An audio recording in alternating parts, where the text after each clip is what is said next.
வணக்கம், welcome to இல்லத்தரசி கோலம். இன்றைக்கி என்ன பார்க்குறோம்னா, எங்கள் கிராமத்துலேருந்து பழனிக்கு தீர்த்த காவடி போகுங்க சித்ரா பௌர்ணமி அன்னைக்கு. அதை தான் வீடியோவாக பார்க்க போகிறோம்.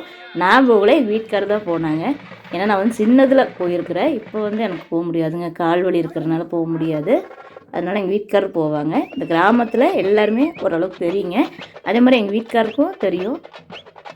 காவடி ஆட்டம் பாருங்க, ஒரு அண்ணன் எப்படி சூப்பராக ஆடுறாங்கன்னு. அதே மாதிரி சாமி ஆடினாங்க, நிறைய பேர் ஆடுவாங்க. ஆனால் அதை வந்து நான் உங்களுக்கு கொடுக்கல. நான் அவங்க எல்லாருமே எப்போவுமே சாமி 4-5 இடத்துக்கு சேரக்கூட வருங்க. நல்லா இருக்கும் பார்க்குறதுக்கு. இந்த பழனி காவடி எனக்கு ரொம்ப ரொம்ப பிடிச்ச காவடிங்க.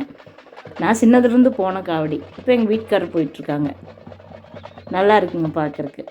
பழனிக்கு போயிட்டாங்க, மண்டபத்தில் இருக்காங்க. மலை மேலே எடுக்க முடியலைங்க, அதனால் இது வரைக்கும் தான் எடுத்துருக்கிற வீடியோ பாருங்கள். தேங்க்யூ. இந்த வீடியோ பிடிச்சா லைக் பண்ணுங்கள். தேங்க்யூ ஃபார் வாட்சிங்.